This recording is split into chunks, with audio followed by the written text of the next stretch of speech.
Good afternoon and welcome back. It was a relaxing weekend. Well, every day is a weekend, so this 21 days is there. So we're starting this week. We started this week today, and we thank God for good health and His provision. So as we start today or this week, I would like us to have a family lockdown activity. And I thought, what better way than to do what I love best and invite my friends to partake. So this is called a decluttering family activity. So what do I mean by that? I actually have a company that does decluttering and cleaning. A lot of people are still not sure if they want that service. It is essential. You will see. So today, starting today or tomorrow, depending when you want to start, I want you, your children, if you have children, whoever you are locked down with, to go room by room and do a decluttering activity. So what I would like you to do, or let me make an example about me. There are clothes that are in my closet that are like this dress I bought in 2013, somewhere there. We went on some international trip. I bought it. What's important about this is that at some point I gave this dress to my sister to wear to a special occasion, but I said she must bring it back. I haven't worn this dress in forever. Maybe I wore it 2 or 3 times because it doesn't fit, but I love it so much. I want to keep it, and I'm hoping that one day I will wear it. This one I wore once. I'm not sure if I'll wear it again, but it's still in my closet. I've got lots of this type.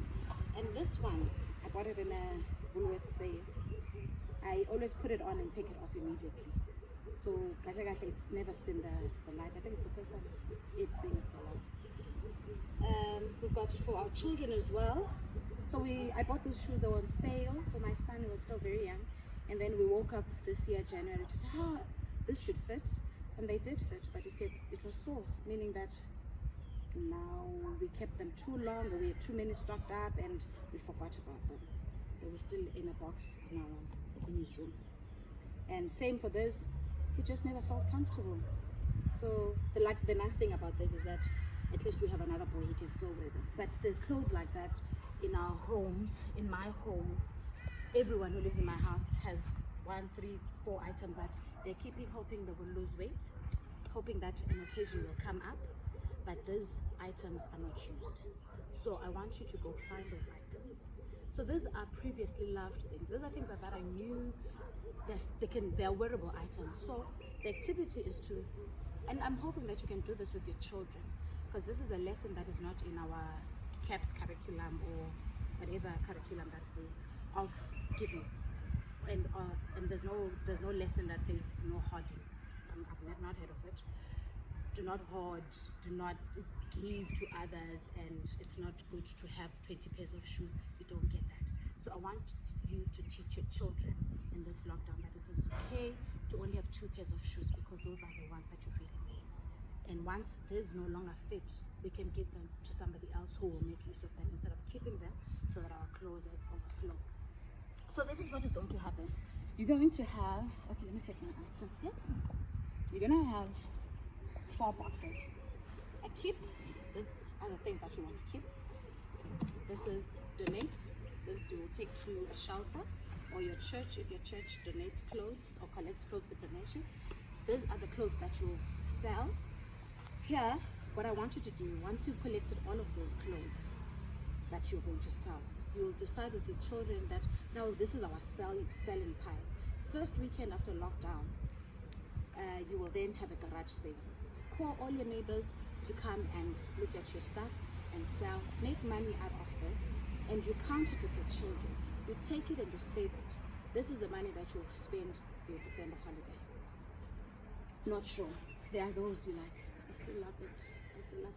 I need to think about it. So the not sure bucket is you will keep them there, and then a month later you will all come back and say, guys, let's redo the activity of keep, donate, and see. Then whatever else is left is really what you want to keep in the not sure. So this is what will happen. Probably this we will keep because Bringing is coming up. This I will donate because I know one of my sisters loves it. This I'll probably sell This I'll probably sell. And in my list, I don't have, I'm not sure. So I do this activity a lot at home, of just taking out my stuff and calling out my siblings to come, and I give them. Or if I'm living with someone, and I'll just ask who wants something and I'll give it away. And there's still things that I still say, no, we don't, we're not, no, don't touch, don't touch. These are my things. So this might seem like a silly exercise or whatever exercise, but there's actually some psychology behind it and some research that has been done about decluttering. I would like to read to you six benefits of decluttering. Okay, the first one, they say it's actually 6 benefits of decluttering. Yes, psychology behind organizing and decluttering. So this is not Nola's saying. It says decluttering creates a sense of confidence. Decluttering utilizes your decision making and problem solving skill. You saw the activity we just did. We do that as adults, and you will do it with your children. They will have to decide, but mommy, do I still want this dress? You will have to ask them, do you still want that dress? Does it still fit you? Yes, we put it away. And they are making the decisions themselves, and you're helping them to do that, and you're doing the same yourself. Decluttering is energizing.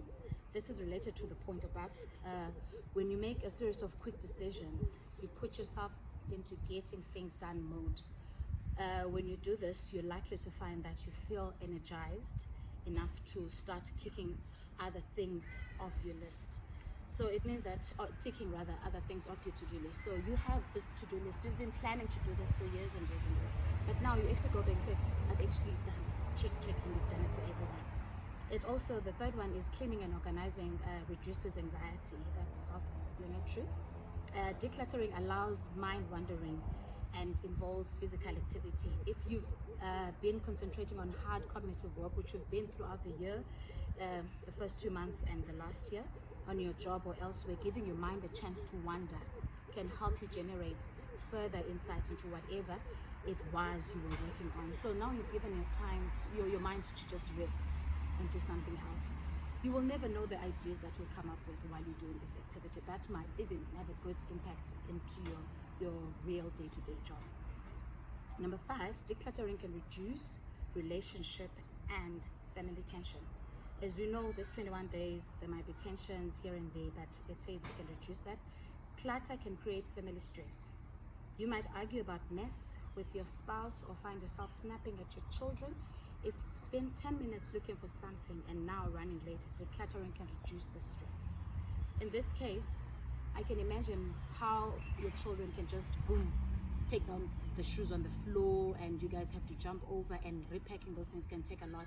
But if you did not have all those shoes in the shoe rack, maybe you would only have 3 pairs on the floor and you would not be as upset. And it means that when we reopen, you will know exactly what is what and where is what. And then the 6th one is, when you declutter, you often find lost treasures. You're like, oh, I didn't know I still had this. I had those aha moments a lot. And this will help you when you go back to work. Now, we're moving into winter. You'll probably be able to find your winter clothes. You won't have to go buy new winter clothes, new winter skirts, new winter pants, or jerseys and jackets. You'll be able to move things around like, okay, maybe I don't need as much as I thought I did. So those are the 6 things that are the benefits that have been documented in this particular document. I'm sure there's other benefits, and I've experienced them, I've seen them. It's easier to find things in the house. It's a lesson of keeping what you need and not having things that you don't really need. And also, I think it has an impact on your finances as well. You don't get to buy things that you will not be using at this point. You'll probably find outfits that you can wear to the weddings that are coming up, just from your own closet that you didn't even know you had. So I'd like you guys to partake. It's a fun activity. It might be emotional for some of us, having to let go of items that we thought, oh, I love this so much. But it might change someone else's life if you donate it. And you selling it and you making money out of it might be a lesson for your children to say, we've been keeping money in our closets. It is not necessary to have so much. I hope you learn from this activity, and I hope it makes you laugh at home, laugh at each other when you try on those pants that no longer fit and you're hoping they still fit. We laugh about it, and those aha moments of like, oh, it actually fits. Like I can wear it. Oh, nice. And you can do this activity through to your kitchen, where we keep like many Tupperwares. You see, when you pack up all those Tupperwares and you're hoping that one day you'll need them, and you don't really need them, but they're filling up the cabinet space. Actually, they make the kitchen so full that you can't even find lids of the lunch boxes that you actually use, or water bottles that you actually use. So go through your stuff, and feel free to keep some of the things that you are not sure about. You don't have to give out everything. There's things that you'll still be unsure about. If you're still thinking I'll have another child, keep those clothes. But if you have things that were worn by your baby when she was 6 months, and you're not hoping to get another baby, please give them away. There's people that need these things. That it's not a luxury, but it's a matter of, I would like my child to have a vest this coming winter, and you have vests that are filling up your space. Try this activity. Let me know how it makes you feel once you're done, and write down the important points that your children actually say. You will be surprised of the conversations that will come out of this, and the learning that is a lifetime. And they'll be extra cautious. You will find that even when you take them shopping, they will not buy things that they don't need, but they will buy things that are essential to them. That's all for us today. Hoping that this week starts on a high, and hoping that we will grow. Share this video.